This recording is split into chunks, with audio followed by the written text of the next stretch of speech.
SBY pernah unggah mimpi naik kereta bareng Jokowi dan Megawati, kode politik arah koalisi Demokrat. Masih ingat cuitan Presiden ke-6 RI yang juga Ketua Majelis Tinggi Partai Demokrat Susilo Bambang Yudhoyono tentang mimpinya naik kereta dengan Jokowi dan Megawati. SBY mengunggah postingan soal mimpinya itu di media sosial pada Senin 19 Juni 2023. Masih dalam cuitannya, SBY kemudian menyampaikan bahwa dirinya, Jokowi dan Megawati rupanya sudah ditunggu oleh sosok Presiden ke-8 atau sosok yang menjadi pemimpin Indonesia selanjutnya. Sosok tersebutlah, kata SBY, yang membelikan mereka tiket kereta api. SBY bersama Jokowi dan Megawati lalu berangkat menaiki kereta api Gajayana yang melewati kota-kota di Jawa Tengah dan Jawa Timur.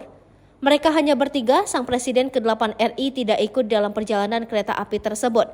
Di tengah perjalanan mereka berpisah, turun di tujuan masing-masing.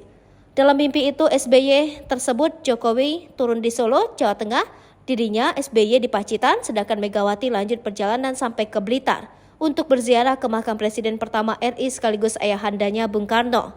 Pengamat politik dari Universitas Nasional Slamet Ginting menyinggung kembali mimpi tersebut ketika ditanya soal arah koalisi Partai Demokrat setelah Anies justru memilih Caimin sebagai cawapres daripada AHY. Sebagaimana diketahui bersama, Demokrat merasa dikhianati oleh Ketua Umum Partai Nasdem Surya Paloh dan Anies Baswedan. Demokrat menuding mereka secara sepihak menetapkan Ketua Umum Partai Kebangkitan Bangsa Muhaimin Iskandar sebagai bakal cawapres. Ada 3 opsi mengenai langkah politik yang bisa diambil Partai Demokrat. Opsi pertama, Demokrat akan berkoalisi ke kubu Prabowo Subianto seperti yang dilakukan pada Pilpres 2019 lalu. Opsi kedua, Demokrat bisa bergabung ke koalisi PDIP yang mengusung Ganjar Pranowo.